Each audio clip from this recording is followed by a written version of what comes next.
Kent Monkman has been selected to create 2 monumental paintings for the Met's Great Hall.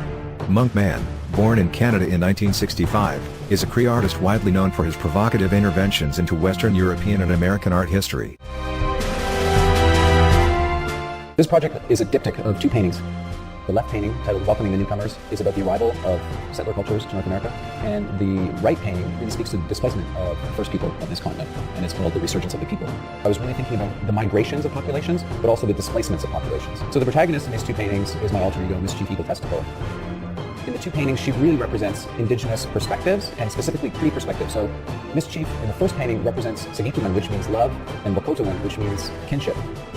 In the second painting, Miss Chief represents a certain strength that comes from our teachings, which teach us how to actually get along with other cultures, how to get along with each other. And this is what I wanted to do with my own work, is make history paintings that speak to that rejection of history, that speak to that discarding of the past and that discarding of the traditions. When I reclaim history paintings from this tradition of European painting, in many ways I'm sending a clear message about how valuable all of our histories are.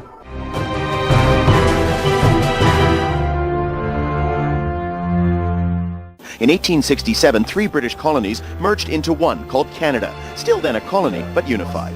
That's what's marked here every year on July 1st. To Aboriginal people like Monkman, whose Cree First Nation ancestors were here long before European colonizers, that's not much to celebrate. This has probably been the worst period for Indigenous people. It's this period of modernity, so it's been about erasure, it's been about colonization, it's been about institutionalizing Indigenous people, it's been about the forced signing of the treaties. These histories, these things that happened to Indigenous people were never painted. And there's a reason why they were never painted, because it was not the story that the European settlers wanted to tell. Canada, I can cite for you 150 lists of the dead. Other artists and activists have founded a movement called Resistance 150.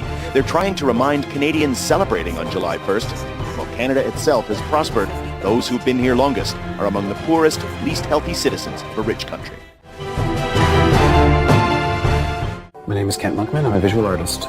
I work in a number of different mediums, painting, film, video, sculptural installation, and performance. I wanted to build a space large enough to allow for some growth. I've worked in different studios in Toronto, and I think the quieter, the more sort of calming your environment is, the better it is for creative work.